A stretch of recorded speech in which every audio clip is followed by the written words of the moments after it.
We could be going in our jungle, or even like when we see this big fight break out, we could just boost down this lane, try to get this walker, kind of like utilizing the fact that they are all grouped here instead of trying to push into them. And then if our team loses fight, we just run away, right? Or if we get jumped, we dash away. But that way we aren't just like throwing ourselves into the fight for really no objective. Hey, I'm Midnight. I offer free Deadlock coaching. If you want free coaching, all you have to do is join the Discord linked in the description, go to the Match ID's channel, comment a match ID along with the character you played and your rank, then enter one of the daily raffles to be featured in the next day's video.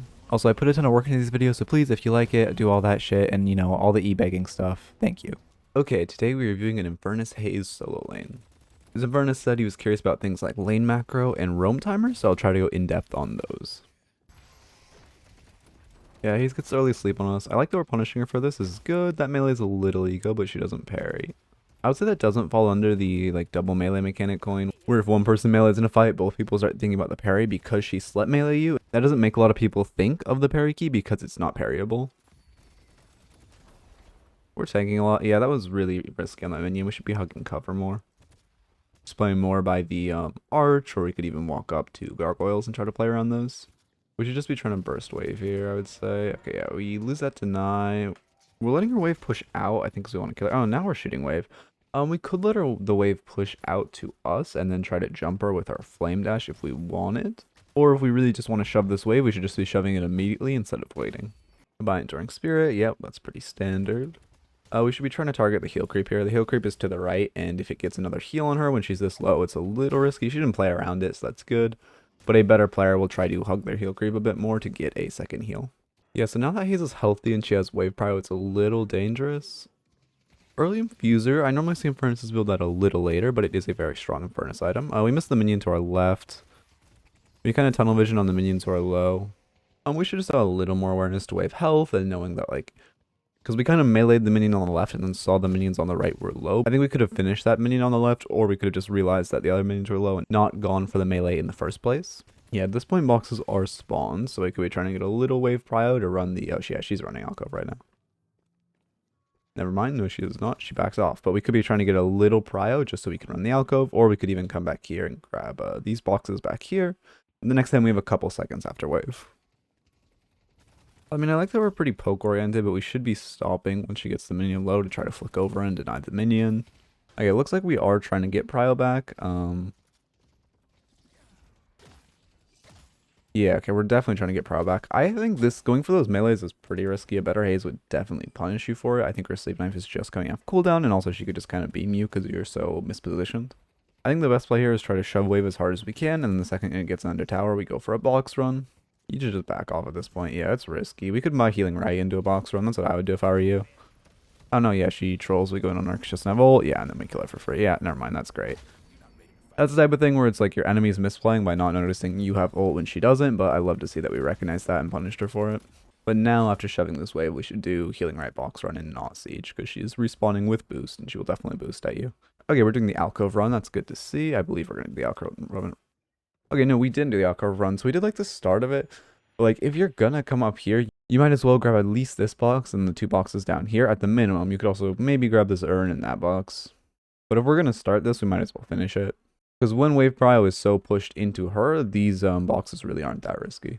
So at this point we're pretty shoved in, so there's no real timers to roam or do boxes or any of that.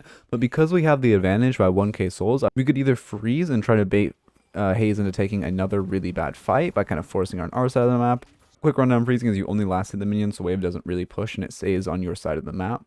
And then that way she's kind of pushed into you and you can try to kill her, or you're doing the second thing, which is we can shove in wave and then roam. Yeah, we're saving our Yamato too. This is good. I don't think we should melee, but I think we want to. Yeah, this is risky. She's low. She should be looking for a parry here, especially because she can hear that you had to reload. Oh, she trolls with her routing. Perfect. I think a better player would have routed to the left and probably would have been out of your ult, but it would have been close. Make sure you're ready to parry. Yeah, see, yeah, exactly. Like that. Exactly how that Abrams parried your Yamato is what the Ivy should have been looking to do to you when you meleeed. Where when a player gets really low, they really just want to look for a parry because it's kind of their only way of living. Like that, we're shoving in wave. We should look for more boxes after we get this wave in. We have a really significant advantage after that room. But without ult, I do not believe we can kill her under tower, and we're just kind of risking throwing the game. See, our backing off. We should grab the boxes in alcove again. And then probably do a box run to the right as well. We hear Ivy ulting on us, we back up. Yep, she walks away, that's good. Yeah, we're doing we're doing the roof camp. This is fine too. Yeah, we're going boxes. This is fine. I don't know. Honestly, I don't think like laning in Winter Realm is really that complicated. It's just like when you shove in wave and the enemy has to ping pong wave back to you, you just kind of use that time to do something else than be in lane. And you're doing that really well. I haven't seen a time where you really shove in wave and then go to a bad realm or whatever. Like right now, we should be trying to pick up that Abrams. Okay, okay, so we're just brute forcing the tower. That's good. Yeah, we're going on the A's. She missed position, so we're going to kill her, and she routed really poorly. Perfect. If you're ever in that situation, you should always route directly towards your walker, because if Yamata does that grapple on you, she'll probably get stunned by walker, and you could maybe turn it. This is too deep. We brute force tower with a lot of people. We could expect them to be sending more our way. We really should be backing off. Since they aren't getting anything else around the map, we have to assume that everyone's coming towards us, and this is really bad in that case.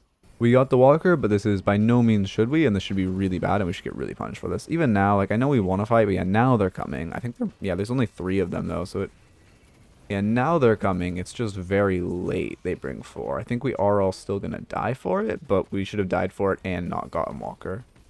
Okay, we did manage to win the fight, because they only sent 4 and our Kelvin came, but I still think we should have gotten a lot more punished for that, because also they should have came before the Kelvin did. Yeah, so at this point, if they had been sieging like one of our guardians or brute forcing something up here, or even trying to push in to take one of our walkers, it would have been good. But because we see none of them on the map, and we only see Dynamo, we can really assume that they are all folding to us. And we shouldn't be taking this fight at all, because they should be sending 4 to 5 of them to us before we even get the walker. And we really should get punished for this a lot more than we actually do. Yeah, now we're pathing bad, so we're getting jumped by Lash.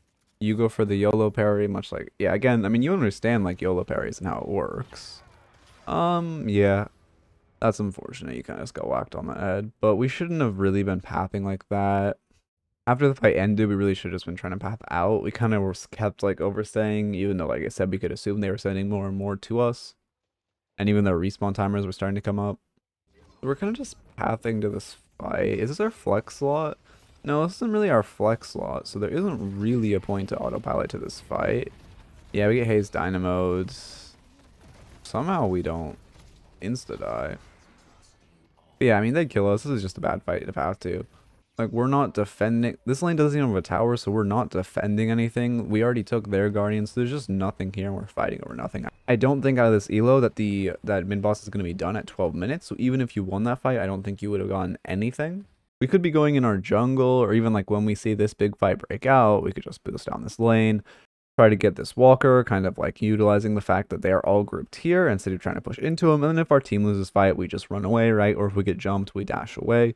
But that way we aren't just like throwing ourselves into the fight for really no objective. Yeah, perfect. We're doing it now. We're not going to the big mosh pit, and instead we are headed directly for the other walker. I love this. It's just we could have recognized this as the correct play a little sooner and not died once, but hey, I mean, I'm glad we saw it. Yeah, we're scared because they all go off the map. That's good. I like that we're routing away from where they were towards our... I like that we're routing away from the middle lane and we're using our flame dash. This is good. We should be focusing these minions first. There's minions fighting tower, which means there's potentially minions dying. So we should go look at that wave and see if there's any like 1 HP or dying, kill them first, and then move on to the rest of the minions. It's a pretty micro thing, but it does matter as you tend to climb up in elo. Okay, so this is a really classic low elo mistake that I really wanted to go into. Also, sorry if the rest of this video is a little quieter. I spent like 3 hours recording and editing yesterday's patch video, and now it is very, very late. I thought about delaying this video, but I really want to keep the upload schedule and keep consistency. So we're just going to keep going from here. This is a mistake that I see a lot in a low elo. If you look at the map, the Infernus is pushing in the haze right now. You might think that's okay because we see everyone on the map. But what you actually might not know is that this has a chance to summon a fucking demon. So yeah, you know, the veins of an alpha game, the newest patch completely bricked old replays, and now Candle Troopers are, I mean, you can see how big they are. So I don't think I'll be able to continue this review for pretty obvious reasons, as the rest of the replay looks like, you know, this, and every character is also like T-posing and not moving. So that's, you know, I mean, this is really intelligible, right? Okay, wait, I can actually see. We continue the VOD review. Second he turns around, yeah.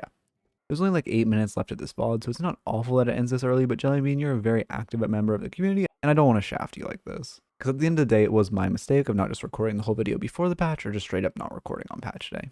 But now that I know I cannot record on patch day, I'd like to propose that you come back to me in like a week or a week and a half with a VOD where you've looked at the notes I've given you, and I'm about to give you. and you try to learn from them, implement them in your gameplay, and then in 2 weeks on next Thursday's patch day, I will upload this in the video slot. I guess the Friday, because I would record on a Thursday. So in the Friday after the next patch day's video slot, I will upload that video instead of a normal coaching review. And that way I don't have to deal with this whole patch day VOD fiasco. And you can have another VOD review since you did win the raffle. And then after that, I think I'm just going to make the patch notes video the patch day video. Because I don't mind spending all my free time in the video editor. I really like this. I really like doing this. This is something I genuinely enjoy. It probably isn't great for my mental health to spend 8 hours a day at an IT job and then come and spend 7 more hours at my computer. So I think after next patch day, where hopefully I will do Jellybean's video and the patch day video, I will try to bump that down to just a 1 upload a day slot. And then on the weekends, I can do those bonus uploads or fun things or whatever. Overall, I'd say you played this game pretty well, so your notes are pretty short. First off, in lane, you really need to get those alcove boxes. There's a couple times when you're walking by or farming the urns above where you really could have just grabbed the boxes in alcove and just netted you a couple hundred extra souls. The next note I have for you is soul awareness. In lane, you hit 2k souls at one point, which you were setting for a 1.25 item. So it's not that bad to let your souls get up, but at your elo, you should be buying the second you hit 1.2k.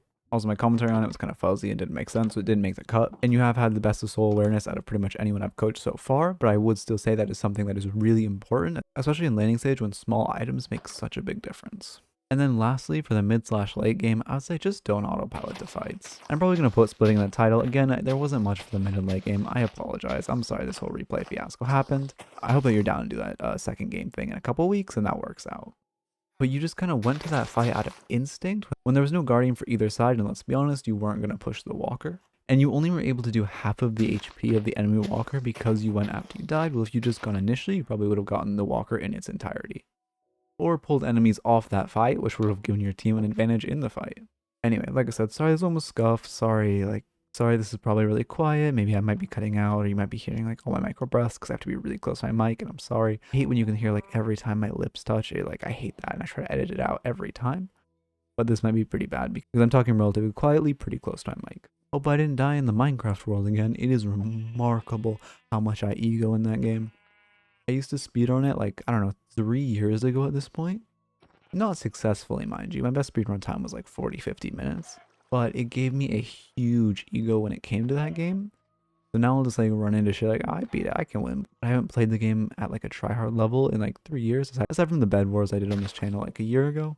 Which if you guys want Bed Wars content, I don't know, that is my roots. So I'll probably stream it at some point in my life. But I think that'll be at the point I'm streaming. And I want to do variety. But what I think I'm going to do is like, I don't know, a 3-hour coaching stream. And then when we hit like late nights, I'll hit some like, you know, vibey gameplay. Like some kind of variety. Like maybe some random indie game or like Terraria, Minecraft. Just something chill that we can like talk, relax with, you know? I don't know, maybe you'll fuck with that vibe, maybe not. But I think I am going to do that no matter what on top of the normal streams because it's something I would enjoy and something I just always kind of wanted to do. I'll just like have some late night vibes and talk to chat, you know? I really hope you enjoyed this. The patch notes video is banging, so it's definitely worth the grind. I appreciate y'all, genuinely. I'm like, this probably isn't healthy, but I am refreshing my YouTube homepage probably like every 5 to 10 minutes. So I do notice every single time I gain a sub, which again, probably isn't healthy, but I really appreciate it. It means a ton. And I don't do this for the numbers. I do this because I enjoy it and I enjoy the content process. So don't get me wrong, but it does, I don't know, it's something like, you know, bigger number, better person. Hey, I want to be a better person. So as always, keep it real.